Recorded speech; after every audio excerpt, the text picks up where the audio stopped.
They told me for years there was no money in podcasting. Well, they were all wrong. Journey. Well, you're lucky because you have a great voice. You have a great voice for radio. It's a very unique and different kind of voice that just it works. It's like, okay, I need to listen. I need to listen to what this guy's got to say just by the voice. Like me, I talk too fast and I mumble. That's my problem. So I 8-part series. Do you write all the things yourself? You write everything yourself? Yeah, I do. I've had one person edit one story because at a time the ideas were just coming fast. I'm like, does this story make sense? So I had my best friend who's an editor edit that one. But other than that, I write them and vigorously edit them. And then, yeah, and thank you for the compliment on the voice. I've never considered myself having a good voice. Not why I got into it, but I just couldn't have somebody else, record these stories. It had to be me. You have to. No, you definitely have to, because you're a life coach, right? You are a brand. Mike James is a brand. Like, Secrets of a Life Coach is definitely a brand, but you yourself are a brand. Like, you're speaking directly to these people. It has to come from you. It has to. It's like, when a CEO does an interview about his company, he has to do it or she has to do it because it's their company. It's them. Right. It's their voice. So there are plenty of life coaches out there, like, finance, exercise, business, everything I've said it before. Where do you fall on the spectrum? What is your specialty? Like, what do you coach people? Do you focus on one or two categories? Do you keep it broad more to what the person wants? I love the question. And first of all, I like your East Coast voice yourself. So I just want to throw that out there.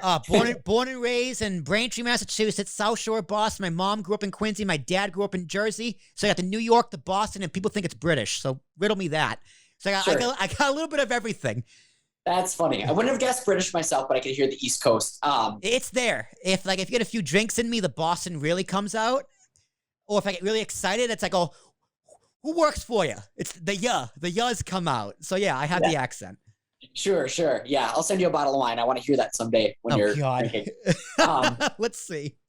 Yeah, well, so I basically, there's a lot of coaches out there that tell people what to do that, will study a certain book and then elaborate off of that and figure that's the one way that people should be going. And, no matter what direction we go, we're always, like wherever we go, wherever we travel to, we're just looking for ourselves anyway. So I start, if someone comes to me like, I have a dream I want to focus on, I want to focus on this business. I had a hard childhood. I've been feeling depressed.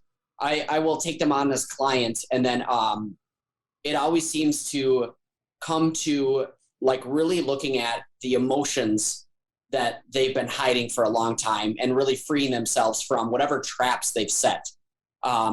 You and I talked a little bit before this call about the cages that we put ourselves in. Oftentimes we're taught how to appear, how to walk through society, to normalize our experiences on the outside. And those are cages that we set, but we put ourselves in the cage. We are the actual cage and we are the actual key to get out. Yeah. So, do you want to hear an example of what I mean by that? Well, let me take a shot at it, because that is what stuck out to me the most, which was just like, okay, I need to ask a bunch of questions around this because this is what I find the most interesting. The idea of that we build a cage for ourselves. We are the cage and we also are the key to unlock and maybe in some case take a sledgehammer and destroy the fucking thing. Right. So my thing is the cage comes from self-doubt. The cage comes from everything you think you can't do. And the key is the act of saying, no, I can do it and actually doing it. Yep. Absolutely. Absolutely. And, there's, I read in a book once, there's studies on animals that when they're captured from the wild, let's say a monkey or a tiger, they're captured from the wild, brought to a zoo, and they're put in a cage. Yeah. And oftentimes when the cage door is left open, we think that, the animal tries to escape, it tries to go far. But what it does, it stays either on or really near the cage. So if something gets scary or something threatens them, they can run back in the cage for the safety. Right back in. Yep. When the option is freedom, the huge universe. And we're so used to having and maybe being taught to develop these small little worlds to keep ourselves safe, keep all the people we know around us, all the situations comfortable, that we don't venture too far from that. And I have to tell you that I understand it. I did that for a long time myself. So I'm not a person that I don't pretend I'm an expert in anything other than really working on, my own key and burning down my own cage and seeing what's out there. And I'm not saying I do it perfectly. There's things that are scary. There's things that are tough, but I want the real life, the real freedom that we were born into before we were taught what types of cages to build by probably our parents and family at first, then kids at school, and then society in general. And then just a bunch of cages hanging around each other. We wonder why. It's hard. Change is hard. And, you can open one cage and go right into another cage. Like, for example, for me, like, I started this company, Ambiguous Podcast Solutions.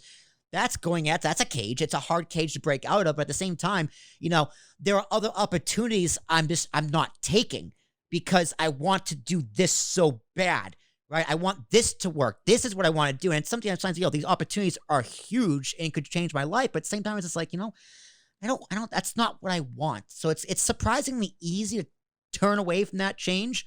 Yeah. But at the same time, it's like what I'm doing here is so comfortable. These podcasts are so comfortable for me. It can be kind of hard to venture out. So I guess how do you break comfort and break out of that cage and try something new? And if you want the answer to that question, make sure you hit that link in the description down below for the full podcast, available anywhere podcasts can be found or right here on YouTube. Thank you very much, Mike James, for being a guest on this podcast. I really enjoyed talking to you. Got me to open up about myself, my business, my podcasts, and that's why I like talking to life coaches. So if you are for a life coach and want to talk to me about life, philosophy, anything in between, description down below. Email me, will@apspodcast.com. If you make me go, ooh, congratulations, you made the cut. I'll talk to you then. Later.